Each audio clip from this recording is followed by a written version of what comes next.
Del padre Jesús Bujanda, Ángeles, demonios, magos y teología católica. Parte 2. Capítulo 4. Algunas otras cuestiones relativas a los ángeles, número, diferencia, momento en que fueron creados y cómo hablan entre sí. En los capítulos anteriores hemos hablado de la existencia y naturaleza de los ángeles, pero nada hemos dicho de su número, de cómo se distinguen entre sí, de cuándo fueron creados o de cómo se comunican unos con otros. En el presente diremos algunas palabras acerca de cada una de estas cuestiones y de algunas cosas que se vayan ofreciendo como unidas naturalmente con ellas. Entremos pues inmediatamente en materia, comenzando por el número de los ángeles. Cualquiera que desde el pico de una montaña elevada divisa a sus pies un extenso bosque cubierto de grandes árboles, puede asegurar sin más que estos últimos son muchísimos, pero no puede precisar su número ni siquiera aproximadamente. Quien contemplara en invierno o primavera millares de almendros o cerezos en plena floración, podría asegurar que veía muchísimas flores, pero le sería imposible decir concretamente cuántas. Lo que a esos les pasaría con respecto al número de árboles o de flores le pasa a los teólogos con el número de los ángeles. Saben que son muchos, pero no pueden decir cuántos, ni siquiera el poco más o menos. Saben que son muchos. El profeta Daniel nos dice que ante el trono de Dios le servían en la visión a que el profeta se refiere 1.000.000 de ángeles y que 1.000.000.000 estaban en su presencia. Jesucristo dice a San Pedro en el huerto de los olivos que podría hacer oración a su Padre y éste le enviaría más de 12 legiones de ángeles, lo que supone un ejército de unos 60.000 espíritus. San Pablo, por su parte, nos habla de una gran multitud de ellos. Querer precisar con estos datos el número de ángeles, no ya con exactitud, pero ni siquiera con aproximación, es, además de pueril, imposible. El número asignado por Daniel, como visto en la visión, no hay que tomarlo necesariamente al pie de la letra, sino como un número redondo que expresa una ingente muchedumbre. Algo más que del número sabemos de la jerarquía, de los espíritus celestiales o de los diversos órdenes, agrupaciones o clases en que están distribuidos, aunque tampoco en este punto se pueden dar precisiones exactas y hay que contentarse en muchas cuestiones con un mayor o menor grado de probabilidad. Desde luego parece un hecho cierto que todos los ángeles no son de la misma categoría, ya que la Sagrada Escritura nos dice que San Miguel, que es uno de los principales jefes, además, el mismo nombre de arcángeles empleado en los libros sagrados parece indicar sin género ninguno de duda un grado superior al de los simples ángeles, si no queremos decir que el vocablo no corresponde a la realidad. Se les da también el nombre de principados, potestades, virtudes, dominaciones, tronos, querubines y serafines. Pero, ¿qué significan en concreto estos nombres? ¿Indican diversos grados de perfección o solamente diversos oficios? En la jerarquía civil o militar, un gobernador no tiene diversa naturaleza ni mayor perfección que un alcalde o un ministro. De la noche a la mañana, a un alcalde o gobernador se le hace ministro, sin que por eso haya cambiado ni su naturaleza humana ni incluso su perfección. Es únicamente el oficio el que es diverso.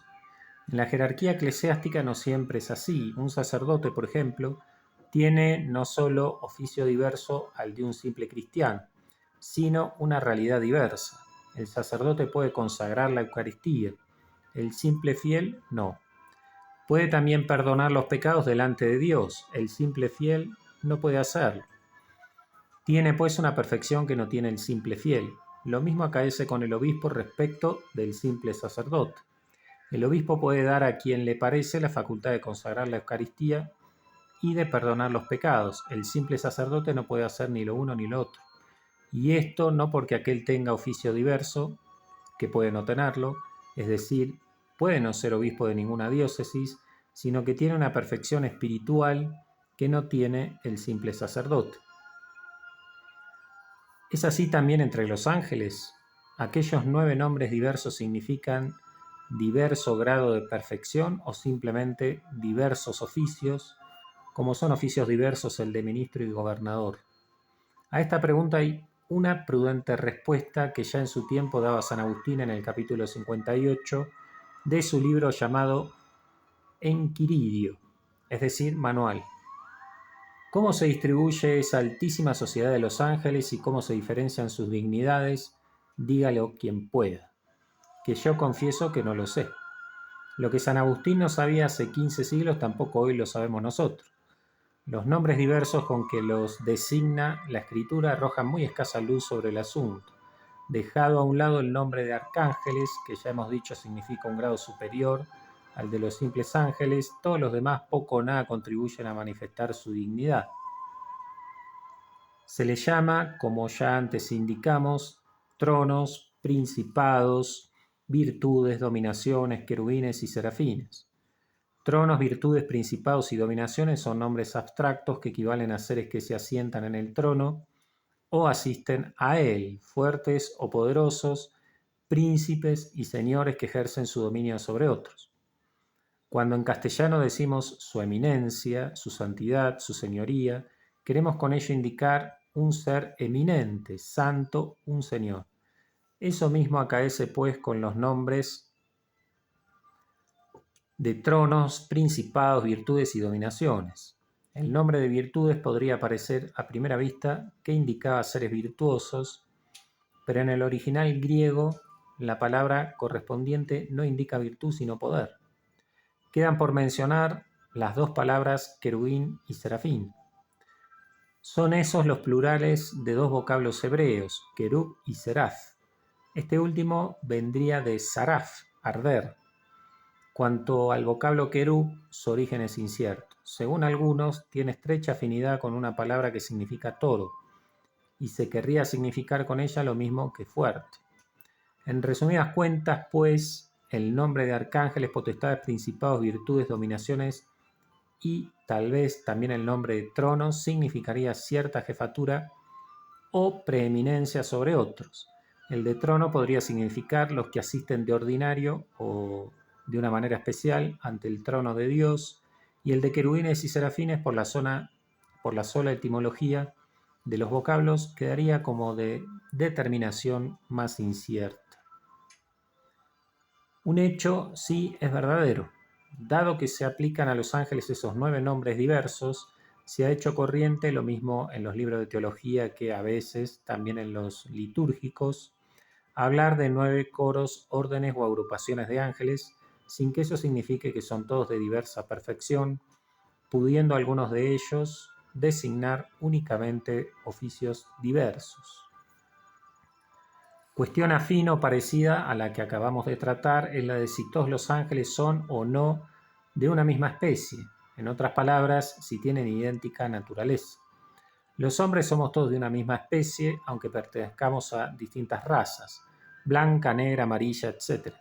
Y somos de la misma especie porque la naturaleza es esencialmente la misma, cuerpo material y alma racional, variando solo algunas propiedades accidentales como el color de la piel, la forma del cabello, o la falda de él, diría yo, y cosas parecidas. En cambio son de naturaleza o especie diversa el hombre y el caballo y el buey, etc., por diferir no solo en cosas accidentales, sino en otras más importantes.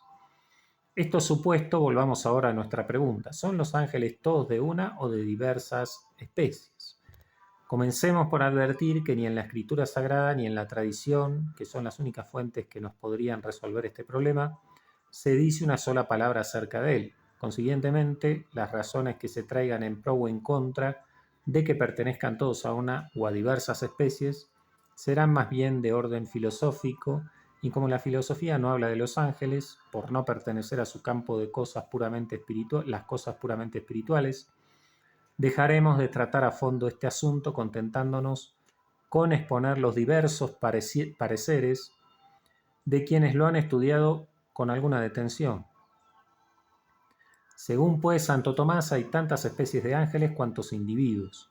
En otras palabras, así como los leones y los perros, por ejemplo, forman 2 especies diversas de animales, así los ángeles y arcángeles forman también 2 especies. Pero en la especie canina puede haber infinidad de perros. Por el contrario, en los ángeles no se pueden dar 2 individuos de una misma especie. sino que necesariamente hay tantas especies como individuos. Es algo así como si no pudiera darse en el mundo más que un perro, un hombre, una mariposa, un ruiseñor. La razón de Santo Tomás es difícil de coger a quien no esté versado en los conceptos abstractos y tiene también cierta dificultad para exponerse de un modo comprensible. Sin embargo, intentémoslo. La nieve es un cuerpo que se compone de una sustancia o materia de la que dimana una blancura que viene a ser como la forma o modo de aparecer de la nieve. La caída en los Pirineos tiene su propia forma, como la caída en los Alpes o en el Himalaya.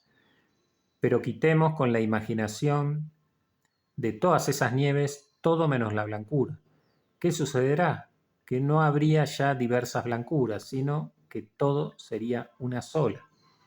¿Por qué antes había varias? Porque la blancura de la nieve estaba adherida a la caída en los Alpes, los Pirineos y el Himalaya. Al no tener ahora ningún objeto sobre que apoyarse, no habrá sino una sola blancura, la propia de la nieve. Un segundo ejemplo. El hombre es un ser compuesto de materia y de un alma racional. Pedro es un hombre, Pablo también, y lo mismo Antonio. ¿Por qué son tres hombres diversos? Porque el alma racional se une a tres materias diversas. Pero si separamos del hombre el alma y podemos hacer que no sea ni de Pedro, ni de Pablo, ni de Antonio, en otras palabras, si ponemos un alma no destinada a unirse con materia alguna, no podrá darse más que una, porque ella sola comprendería todas las almas imaginables, como la blancura separada de la nieve comprende ella sola todas las demás. Estoy viendo que la mayoría de los lectores estarán en desacuerdo con tal interpretación. Eso, dirán, no prueba que no se puedan dar almas diversas, y si no hay otras razones habrá que estar por su posibilidad. También a mí y a la mayoría de los teólogos nos parece lo mismo. Muchos creen que son posibles y reales muchos individuos de una misma especie entre los ángeles, y hay quienes piensan que incluso todos ellos forman una sola, como todos los hombres, sean blancos, negros o amarillos, pertenecen a la misma especie humana. Si pues Santo Tomás ponía tantas especies como ángeles, otros admiten solo varias, y hay quienes se contentan con una sola. Cada cual es dueño de pensar lo que quiera sobre este asunto. Solo Dios podría decirnos si los ángeles constituyen diversas especies, pero Él no nos lo ha enseñado. Sabemos que fueron creados, pero no si son todos de una misma naturaleza, como lo son todos los hombres, o si pertenecen a diversas especies, como pertenecen los leones y los caballos. Tampoco se sabe nada con precisión de cuándo fueron creados, y la razón es que tampoco de este punto habla la Sagrada Escritura ni la doctrina enseñada de palabra por los apóstoles. De suerte que no solo no sabemos los años que hace que fueron creados, al igual que tampoco nos es conocida la edad de la tierra, de las plantas ni de los astros, sino que incluso ignoramos si los ángeles fueron hechos antes que este mundo material que conocemos, o fueron hechos después que la tierra, los astros y el hombre. No habiendo pues nada cierto, los santos padres y los teólogos han emitido diversos pareceres. Según algunos de ellos, habrían sido creados antes que este mundo visible. Otros, en cambio, pocos en número, dicen que fueron creados después, y otros, y este es el parecer más común, que al mismo tiempo, sin que eso quiera significar que lo fueron en el mismo momento que este, sino al mismo tiempo, poco más o menos. Pero ¿qué valor tienen estos pareceres? Si tienen alguno, es muy escaso. Cuando en una materia como la presente nada nos dicen la Sagrada Escritura ni la tradición, todo lo que sobre ella se diga no pasa de meras conjeturas, y una suposición a favor de una sentencia se destruye con otra en sentido contrario. Hay un pasaje en el Concilio IV de Letrán que, tomado en su sentido más obvio, parece enseñar que los ángeles fueron creados al mismo tiempo que el mundo visible y que después de ellos fue formado el hombre. Dice en efecto así en el primer capítulo, abre comillas: Dios, con su virtud omnipotente desde el principio del tiempo, creó de la nada, juntamente, simul, ambas criaturas, la espiritual y la corporal, es decir, la angélica y la mundana o material, y después, deinde, la humana como constituida de espíritu y cuerpo o materia. Cierra comillas. Aquí tenemos pues un concilio ecuménico que parece enseñar con toda claridad que ángeles y materia fueron hechos simultáneamente y los hombres después, deinde. Sin embargo, el concilio no enseña con esas palabras ni una cosa ni otra, al menos con la suficiente claridad para que podamos estar seguros de ello. La palabra simul, que él emplea al decir que ángeles y materia fueron creados por Dios, no significa simultáneamente, sino juntamente, de suerte que debe traducirse: Dios al principio de los tiempos creó una y otra, el mundo y los ángeles. Hay una frase en la escritura que acabará de poner en claro lo que decimos. Dice así en la Vulgata: Dios creavit omnia simul, creó todas las cosas simultáneamente. Pero, ¿qué dice el original? Dios creó de un modo igual, koiné, todas las cosas.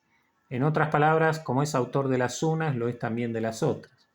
En ese mismo sentido hay, pues, que entender aquel símul del concilio. Dios, como creó de la nada la materia, así creó también de la nada los ángeles.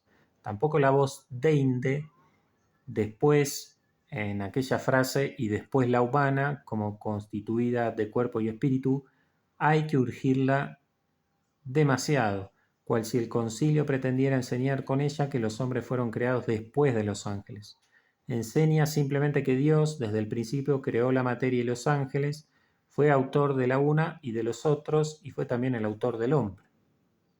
El concilio, en efecto, que se tuvo contra los albigenses, que negaban fuese Dios el creador de todas las cosas, nos enseña contra ellos, como doctrina de fe, que Dios lo creó todo, pero no se mete a enseñar el orden con que las diversas criaturas aparecieron en el mundo, porque ese punto no se discutía. Evidentemente que el hombre fue formado después de la materia, según se desprende de la narración genesíaca. Pero esa misma narración nada nos dice con claridad acerca de la creación de los ángeles. Más aún, aunque en ese primer capítulo del Génesis se pone la creación de la materia al principio, y luego el ornato del cielo y la tierra en los 5 primeros días, y la formación del hombre en el sexto, esa división y sucesión de 6 días no hace falta tomarla en sentido histórico, al menos en todos sus detalles, sino puede tomarse en sentido literario. En resumidas cuentas, pues, nada se sabe con certeza de cuándo fueron creados los ángeles, si antes, juntamente o después de la materia. Cuestión de mayor interés es la de cómo se comunican los ángeles entre sí. Desgraciadamente también aquí tenemos que contentarnos con conjeturas por no poder alegar nada cierto. Los hombres podemos comunicar a otros nuestros pensamientos o deseos por medio de un escrito o por medio de palabras. Aún sin decir una palabra, un solo gesto de la mano es suficiente para hacerle comprender a otro que queremos que se acerque a nosotros o que se retire. Incluso la sola mirada que dirigimos a alguien le hace comprender que le pedimos ayuda o consuelo. Pero fijémonos que en todos estos casos nuestra alma se comunica a los demás por medio de signos corporales, la palabra hablada o escrita, la mirada, la señal de la mano. Mas, ¿cómo comunicarnos con otros hombres sin hacer uso de ninguna de esas señales exteriores? De manera ninguna, me diréis. Si usted nos hace renunciar a todos esos signos, toda comunicación es imposible. Pues bien, ese es el caso de los ángeles. No tienen cuerpo, no tienen manos, no tienen lengua, no tienen ojos. ¿Cómo pues se comunican unos con otros? Lo ignoramos. Pero he aquí lo que dicen acerca de esto algunos autores. Primero, los hombres, cuando queremos hablar con otros, producimos sonidos materiales que excitan en los oyentes las ideas de lo que hablamos. Pues bien, los ángeles producen entidades espirituales que excitan en los demás a quienes van dirigidas las ideas que se les quiere comunicar. La explicación es aparentemente sencilla y clara. Lo que no es claro es en qué consisten o pueden consistir esas entidades espirituales que corresponden a las palabras en los hombres. Segundo, según otros, los ángeles hablarían entre sí, produciendo ellos mismos, en el entendimiento del que debe escuchar, un estímulo algo semejante al que produce la palabra en el hombre. Por lo mismo, deberá estar en contacto con el ángel como está el sonido de las palabras al llegar a quien las oye. Así más o menos Suárez. Tercero, según Escoto y sus seguidores, un ángel que quiere hablar con otro produce en este segundo no un estímulo que lo lleve a conocer lo que se le quiere decir, como en el caso anterior, sino la misma idea o conocimiento que tiene aquel que quiere hablar.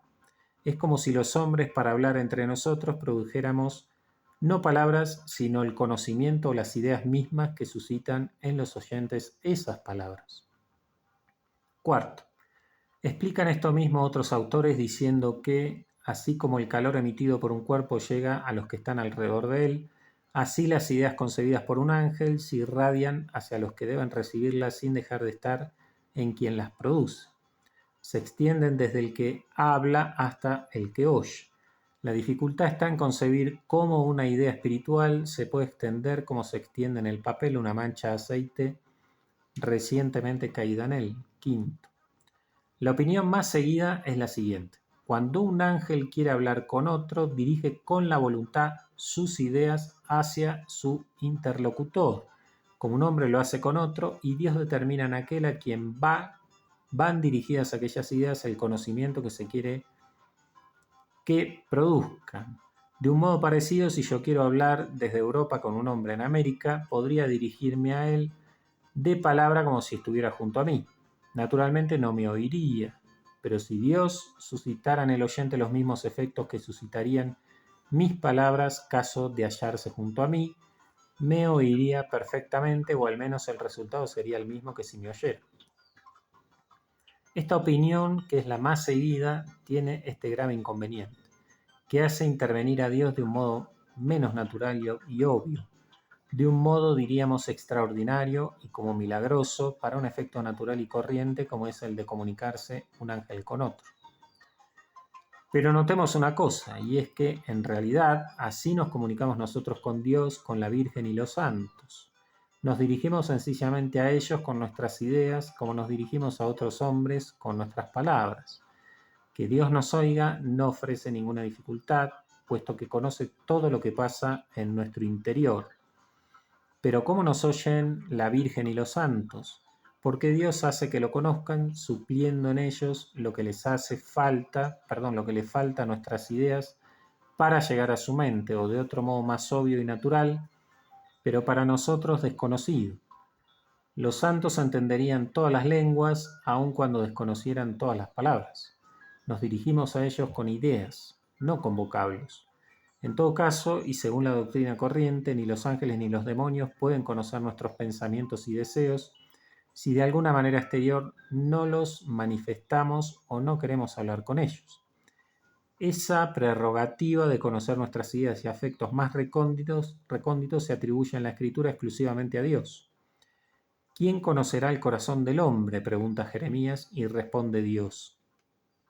Yo, Yahvé, que sondeo los corazones y pruebo lo más íntimo del hombre, y esto para dar a cada uno según sus caminos y según el fruto de sus obras. Los ángeles, pues, hablarían con Dios y los otros ángeles dirigiendo a ellos sus ideas, y lo mismo podrían extenderse a las almas de los difuntos con más o menos restricciones. En cambio, con nosotros los hombres no pueden hablar de esa manera, porque nuestra alma, mientras vivifica nuestro cuerpo, no está preparada, hecha ni dispuesta para hablar de modo meramente espiritual, sino que necesita que se le hable por señales sensibles, por palabras, por signos o por imágenes. Capítulo 5. El poder de los ángeles, posibilidad de los milagros. Vimos ya en el primer capítulo que los ángeles son superiores a los hombres, seres intermedios entre Dios y nosotros. De esa definición se deduce lógicamente que su sabiduría y su poder serán superiores a los nuestros, ya que la superioridad de un ente intelectual sobre otro en algo debe manifestarse, y ese algo apenas puede ser otra cosa que su entendimiento y su poder para producir unos u otros efectos. A la misma conclusión llegaríamos considerando la escala de seres que pueblan el mundo. Tenemos en él, en efecto, seres privados de vida, como los minerales, es decir, las tierras, aguas y rocas que forman la tierra, y seres con vida, como las plantas, los animales, el hombre, los ángeles y Dios. Las plantas llevan a efecto maravillas que no pueden hacer los minerales. Crecen, se multiplican, respiran, producen hojas, flores, frutos y semillas. Es una vida realmente prodigiosa comparada con la actividad de los minerales. Si estos pudieran hablar, hablarían de las plantas como de seres superiores a ellos, capaces de hacer auténticos milagros, producir hojas, flores, frutos, semillas, cosas todas ellas que se salen del cauce de los efectos producidos por los minerales, las rocas o las aguas. Lo mismo acaecería a las plantas respecto de los animales. Al verlos moverse espontáneamente de una parte a otra, en vez de estar fijos como ellas, o de moverse únicamente arrastradas por el viento o las aguas, o al verlos juguetear, chirriar, cantar, construir sus nidos las aves, las hormigas sus graneros, las abejas sus panales, las arañas sus telas, los gusanos sus capullos. Si las plantas pudieran de nuevo hablar, hablarían de los animales como de seres capaces de hacer auténticos milagros. Eso mismo pensarían los animales del hombre, viéndole construir las pirámides, las catedrales, los puentes, fabricar los aviones, los barcos movidos a vapor, los motores eléctricos, los aparatos de radio y televisión, o componer los libros de arquitectura o las obras maestras de la música y la pintura. Los hombres dirían, los animales si hablaran, hacen verdaderos milagros. De estas consideraciones previas se desprende ya, sin más, que también los ángeles, comparados con nosotros, podrán hacer cosas maravillosas. Coger un hombre y llevarlo de una parte a otra, mover o agitar el agua de una piscina, favorecer o impedir en el hombre la nutrición o la generación, causar por lo mismo enfermedades o curarlas, excitar o calmar la ira, el dolor, el placer, las tentaciones, la memoria, el entendimiento, suscitar ideas excitando directamente nuestra fantasía, como la excitan las ondas recibidas por los sentidos, tomar una apariencia o disfraz humano, como puede un hombre en la guerra aparecer a los aviones enemigos como si fuera una planta o un animal, engañarnos como engañamos los hombres a los animales, etcétera, etcétera, etcétera. En resumidas cuentas, comparados los ángeles con los hombres, podrán hacer auténticos milagros interviniendo en nuestra vida de una manera prodigiosa. Podrán hacer, por ejemplo, que sane un ciego, aunque los médicos no puedan conseguirlo, ya que su saber y poder es mucho mayor que el de los últimos, que un hombre se levante por el aire como levanta el viento un papel y se lo lleve así levantado de una parte a otra con gran velocidad, que hable una pared como hacemos los hombres que hable un papagayo, un disco de gramófono, una cinta metálica o una de celuloide. Pero sanar a un ciego, elevar a un hombre por los aires, hacer que hable la hoja de un árbol, serían verdaderos milagros con respecto a nosotros, por consiguiente los ángeles pueden hacerlos. Estas consideraciones suscitarán la desilusión, la duda, la desaprobación de los lectores que han perdido su fe o que nunca la tuvieron, al paso que parecerán muy obvias y naturales a los verdaderamente creyentes y a quienes quieran discurrir independientemente y no influenciados por ideas de antemano preconcebidas. En gracia a los primeros explanaremos en claras pero breves páginas la posibilidad de los milagros. Esta palabra es de origen latino y de suyo no significa otra cosa que algo maravilloso, admirable, que excita nuestro asombro o nuestra admiración. Se puede decir de una bella catedral o de una sinfonía magnífica que son un milagro del ingenio humano, porque son una obra admirable, algo maravilloso. Pero usar la palabra milagro para significar algo que es solo admirable es emplearla un poco abusivamente. Milagro significa algo más. Es un efecto que se sale del curso natural de las cosas. Sanar a un ciego de nacimiento, elevar a un hombre por el aire sin fuerza ninguna sensible capaz de ser apercibida por nuestros sentidos, hacer que la hoja del árbol produzca voces humanas sin usar aparato ninguno, eso no solo nos causa admiración, sino que es un hecho producido fuera del curso natural de las cosas. Si imaginamos que en el mundo hay solo minerales, sería un milagro auténtico, un efecto que se sale de los causos naturales, de los cauces naturales el que apareciera una flor o una manzana, porque los minerales por sí solos no producen manzanas ni flores. Si hubiera solo plantas, sería un milagro que se produjera el canto de un ruiseñor o un canario, porque las plantas son incapaces de cantar como lo hacen esos animales. Pero de un modo semejante, considerado solo el mundo sensible, sería un verdadero milagro que sin fuerza alguna perceptible por los sentidos, fuera un hombre transportado por el aire, porque en la naturaleza sensible no hay nada capaz de producir ese efecto. Los ángeles, pues, sean buenos, sean malos, pueden hacer con respecto a nosotros auténticos milagros, es decir, producir efectos que se salen del curso natural de las cosas sensibles por estar a un nivel más elevado o incluso obrar de modo contrario a ellas.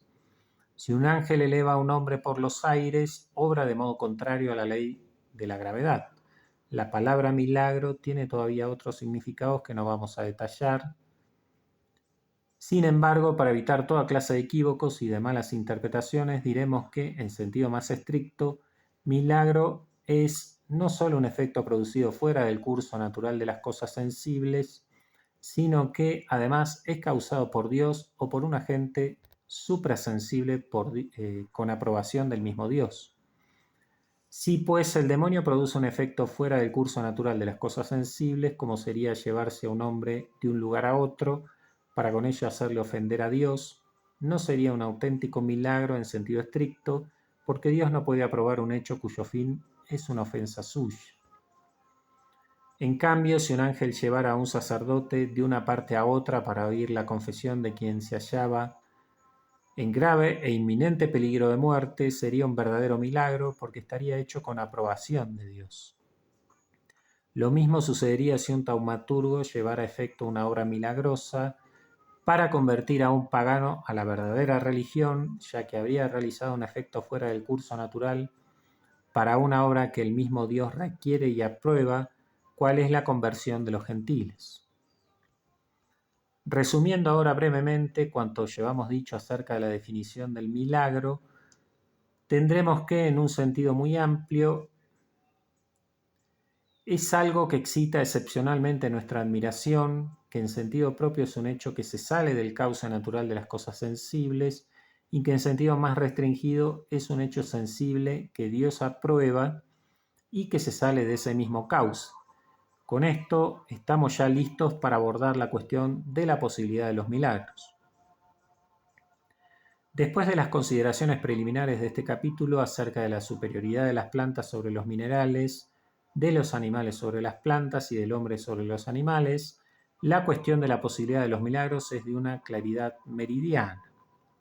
En efecto, así como las plantas producen efectos maravillosos, hojas, frutos y semillas, fenómenos todos ellos que se salen del curso natural de los producidos por los minerales, así como los animales hacen eso respecto de las plantas y el hombre con respecto a los animales, es no solo lógico, sino necesario admitir que si hay seres superiores en inteligencia y poder al hombre, podrán producir efectos maravillosos que éste no puede llevar a cabo. En otras palabras, podrán producir efectos que se salgan del curso natural de los seres sensibles a los cuales pertenece el hombre.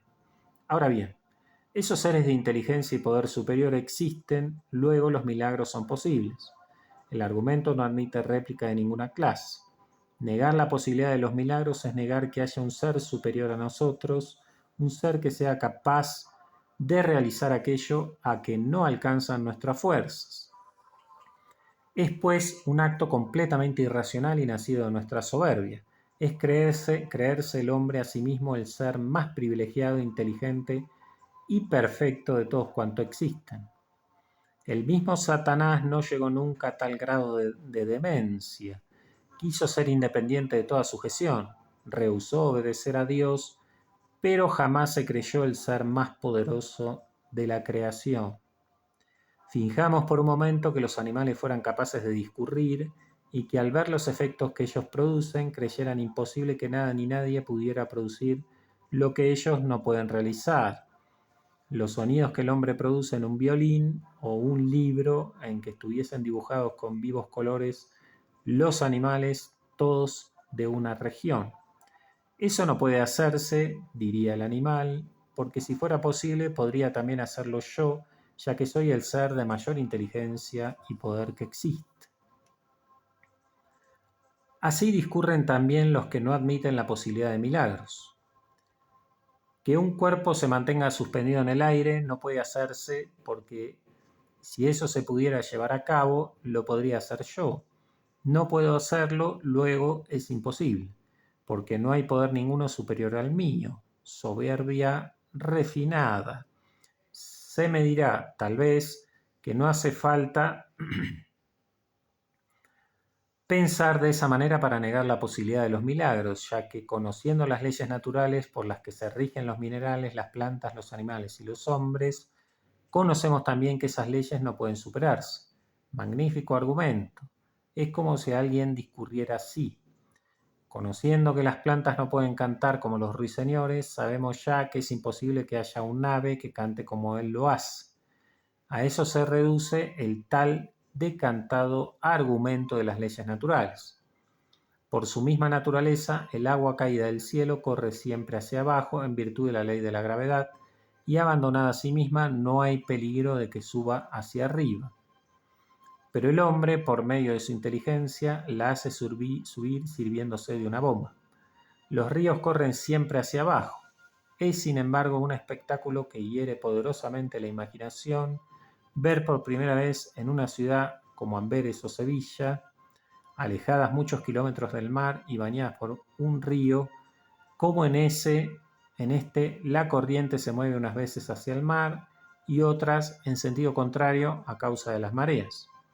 Cuando vi en Amberes por primera vez, en los días de Navidad, trozos de hielo que subían en dirección contraria a la que parecía la natural, fueron muy notables mi asombro y admiración.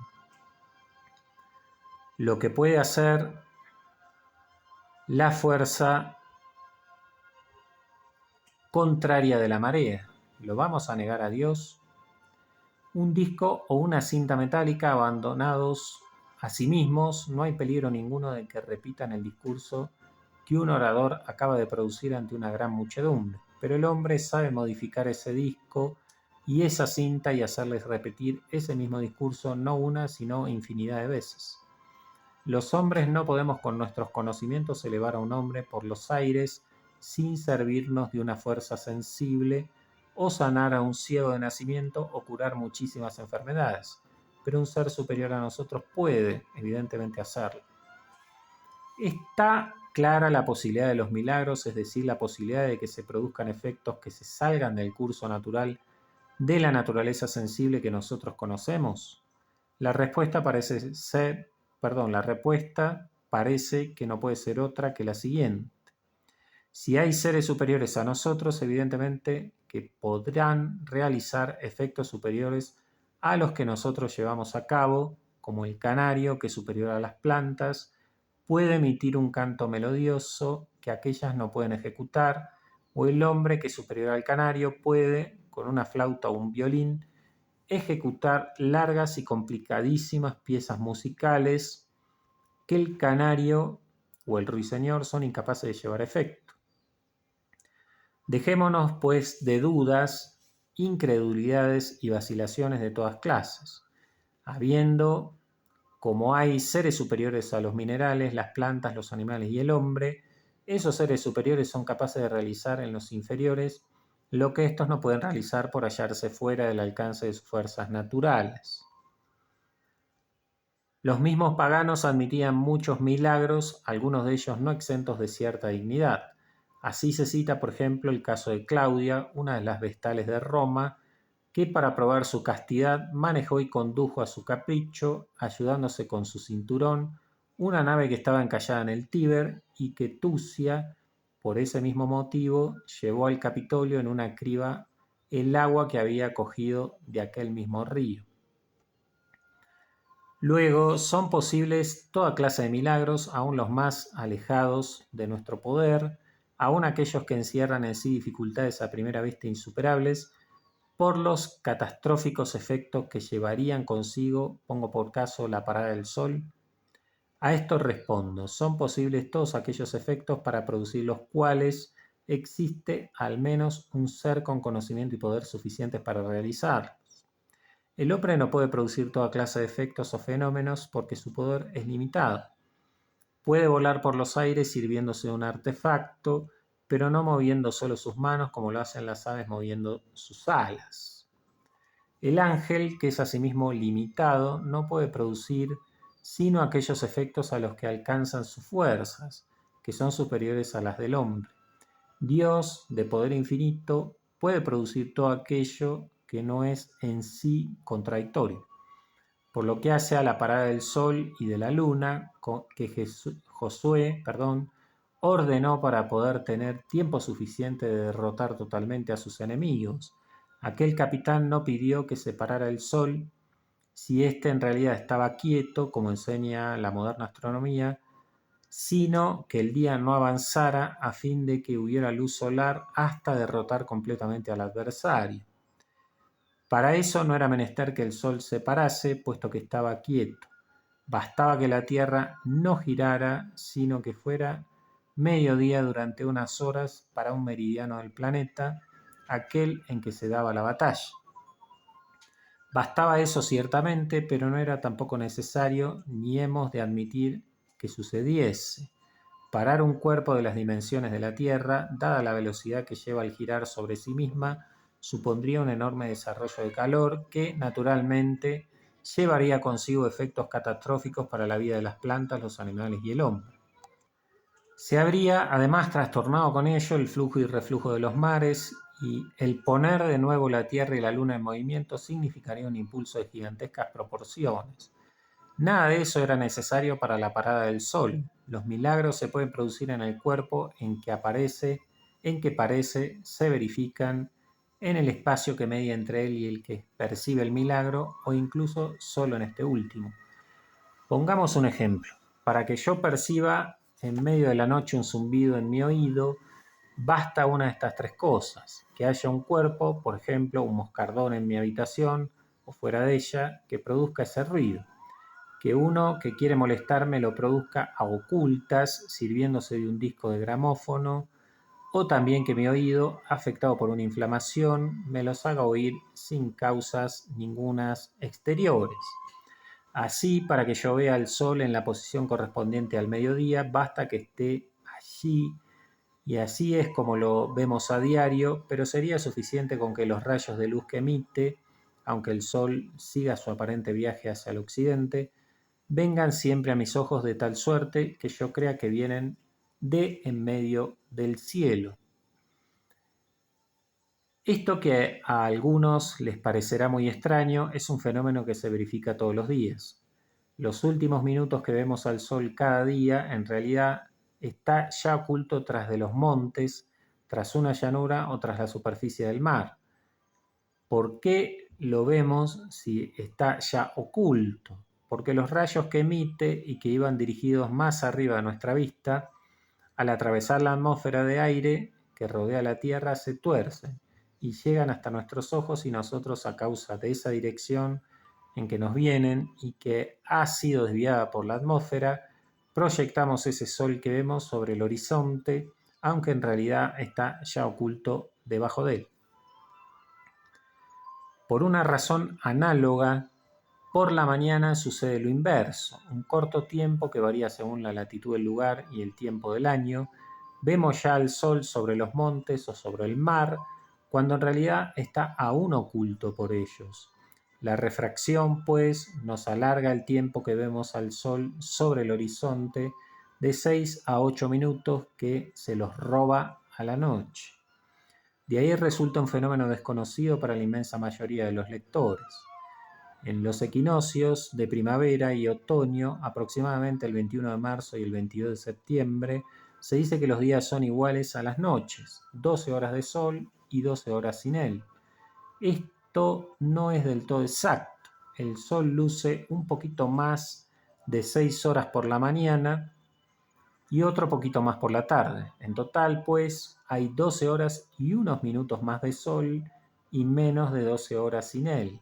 Los equinoccios, pues, no suceden en los días a los que ese nombre se atribuye y que son aquellos en que la Tierra está en el mismo plano que el Sol, sino algo antes si se trata del equinoccio de primavera, cuando los días van creciendo, y algo más tarde si se trata del de otoño, en que van poco a poco disminuyendo. Por causa también de la refracción, la noche en el polo no dura 6 meses, como dicen muchos libros, y como sucedería si la refracción no existiese. La noche polar dura unos 6 días menos de 6 meses y el día, en cambio, excede en esa cantidad al medio año. En efecto, unos 3 días antes del comienzo de la primavera, en que el Sol está en el ecuador celeste, comienza ya a verse el astro rey, y unos 3 días después del comienzo del otoño sigue aún viéndose desde el polo. De todo esto se deduce que no hace falta para que nosotros veamos al Sol moverse o de color verde o irisado, que se mueva o que tenga ese color. Basta con que los rayos que de él nos lleguen de tal modo modificados que produzcan naturalmente en nuestros ojos la misma sensación que si el Sol se moviera o emitiera rayos verdes. Pero queda todavía la tercera solución, para que yo o un millar de hombres vea moverse al Sol o presentar coloración variada y no lo vean ningunos otros hombres. Basta con que en los ojos de los que lo vemos, un ser superior a nosotros produzca el mismo efecto que produciría el Sol si se moviera o emitiera luz de diversos colores. Para que yo oiga la novena sinfonía de Beethoven, tocada por una gran orquesta y acompañada por un nutrido coro de armoniosas voces, basta con que vaya a la sala donde la están ejecutando. Pero podría también oírla, aunque entonces no actuara ninguna orquesta a coro, sirviéndome de un fonógrafo o de una cinta sonora que modificara el aire próximo a mí, lo mismo que la orquesta. Y si no hubiera orquesta ni fonógrafo, pero un habilísimo médico lograra con hábiles manipulaciones sobre mi cerebro impresionar los nervios de mi oído, como los impresionaría la orquesta o el fonógrafo, entonces, aún sin necesidad de estos últimos, oiría la novena sinfonía de Beethoven. Lo que hoy por hoy no pueden hacer médicos ni hombres ningunos, lo puede hacer Dios o incluso un ángel si llegan hasta ahí sus fuerzas. ¿O es que vamos a pensar que lo que consigue un fonógrafo, es decir, agitar de un modo conveniente el aire que nos llega al oído para impresionar nuestros nervios, no lo va a poder hacer Dios? Lejos de nosotros y de todo ser razonable semejante aberración. Queda pues, como suponemos claramente demostrada, la posibilidad de los milagros para todos aquellos que admiten la existencia de al menos un ser superior al hombre, como es Dios. Para los que no admiten la existencia de Dios, habría primero que demostrársela o demostrar que históricamente, según consta por testimonios que no pueden razonablemente rechazarse, se han producido efectos milagrosos a lo largo de la historia. Lo primero, es decir, demostrar la existencia de Dios sin acudir al milagro, se suele hacer en obras de carácter filosófico, y así lo hemos hecho nosotros en nuestro libro Existe Dios. Lo segundo, o sea, demostrar que se han dado milagros, se hace probando primero que los evangelios son libros históricos que narran hechos milagrosos verdaderos y que demuestran que Jesucristo era un ser de naturaleza divina. Así es como proceden los teólogos, y lo hemos hecho nosotros en nuestro libro Manual de Teología Dogmática, desde el número 26 al 46.